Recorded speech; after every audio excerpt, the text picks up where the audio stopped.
build, starting with the engine. Every part here is ultimate except for the turbo and intake manifold, both are racing. That's intentional to keep in the C5 class. It's the perfect balance of power and control without wasting points where it doesn't matter.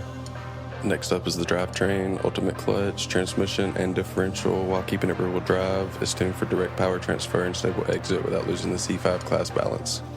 Body upgrades are all ultimate, weight reduction, fuel tank, and front aero with a sport rear wing for balance.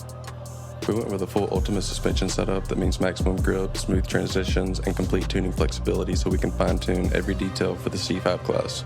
For the next section, we've got ultimate spacers with 245/30/19s up front and 285/25/19s on the rear. The rear tires are bumped up to Racing Plus 5 to allow the profile of both tires to match.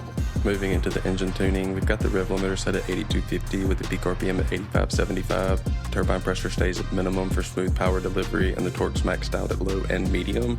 We kept the high torque just below max. So now for the transmission and diff tuning, we've got the gear ratio set for max control through each gear, and for the differential, the lock acceleration is set at 0.68, the lock decel at 0.9, and the preloaded 370. Keeps the car stable under braking, but still loose enough to rotate on the throttle. Now for the body tuning, the weight's fully reduced with front weight distribution pushed almost to the max for sharper steering response. Center of mass is dropped all the way down, the front downforce is maxed, and the air resistance is set to minimum. For the suspension tuning, the spring height, front and rear is kept neutral for balanced clearance. The front's a little stiffer than the rear, giving more response and rotation mid-drift. The front anti-roll bars are dropped all the way down with the front camber set at -9 and the caster's also at 9 for maximum steering feel. The Ackerman angle sitting at 80, which will actually vary depending on your controller setting, so I'll drop ours in the description like always. The front toe is slightly out at -0.25 to help the turn in.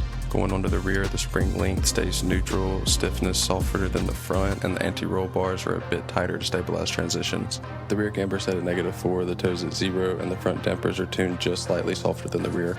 For the tires, the front pressure set to 3 and the rear pressure slightly lower at 2.8 for extra traction mid-drift. The wheel offsets match to the body kit, with the front being a bit wider than the rear for added stability.